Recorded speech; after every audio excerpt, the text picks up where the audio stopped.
2025 он Монгол улсын хувьд томоохон мега төсөл хөдөлж эхэлсэн ийм чухал он жил байлаа.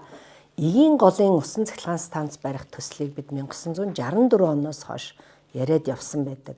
Нэгдсэн үндэсний байгууллагын ЮНЕСКО дэлхийн өвийн хороон дээр энэ асуудал гацсан байсан.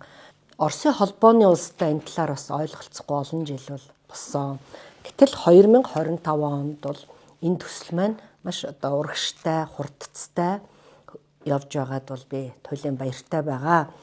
Эгийн голын усан цахилгаан станцын төсөл бол хоёр үндсэн том хэсгээс бүрдэнэ. Нэгдүгээрх нь эхлээд байгаль орчны нөлөөллийн үнэлгээ гаргах томоохон ажил байгаа. Хоёр дахь нь эрчим хүчний яг энэ станцаа барих тусдаа юм дэд бүтцийн төсөл гэсэн ийм хоёр үндсэн хэсгээс бүрдэж байгаамаа. За миний хувьд бол байгаль орчин уур амьсгалын өөрчлөлтийн сайдаар ажиллаж байсны хувьд энэ байгаль орчин нөлөөллийн үнэлгээнийг хийж дуусгах ийм үүргийг засгийн газраас надад өгсөн. Ингээд энэ үйл ажиллагаа маань яг төлөвлөгөөний хувьд сар сараараа ингээд явж байгаад баяртай байгаа.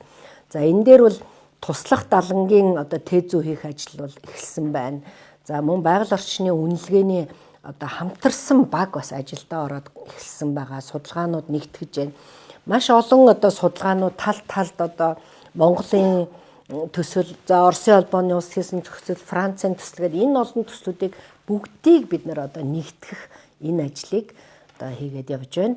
За саяхан нэгэн чухал ажлын бас нээлт болсон. Энэ бол энэ байгаль орчны үнэлгээг хийхэд шаардлагатай бүх тоног төхөөрөмж багжуудыг бол бид бэлэн болгож сая Монголын тал энэ багжийг бол хүлээж авсан байгаа.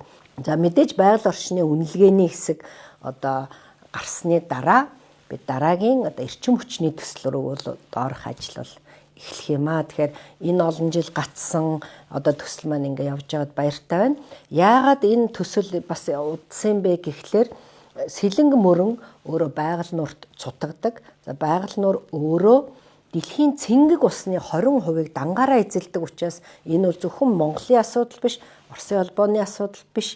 Энэ бол дэлхийн нэгдсэн үндэсний байгууллага, дэлхийн өвийн хороо бас нэлээд наривчлалтаа үздэг ийм асуудал байгаа. Байгаль нуур бол өөрөө ЮНЕСКОгийн дэлхийн өвд бүртгэгдсэн ийм нуур учраас ийм олон асуудлуудыг бол шийдэх шаардлагатай болсон. Би энийг яагаад тайлбарлаж байна гэхээр зарим хүмүүс эн чинь манай нутаг дэвсгэр дээр барих юм чинь зөвхөн манайх шийдээд хийх ёстой гэдэг ийм байр суурь баримталдаг.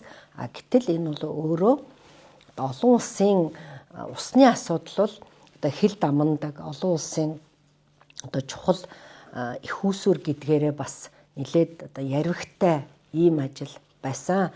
Одоо бол бүх зүйл хөдөлж энэ ажил бол яг хуваарийн дагуу явж байна. Ингээ 26 онд бид байгаль орчны наривчлсан үнэлгээ тухайн газар нутагт яаж хэрхэн нөлөөлөх вэ? Усанд нь яаж нөлөөлөх вэ? Ан амьтанд нь яаж нөлөөлөх вэ? Ард иргэдэд нь яаж нөлөөлөх вэ гэдэг энэ үнэлгээний ажил бол бүрэн дуусаж засгийн газарт хүлээлгэж өгөх юм аа.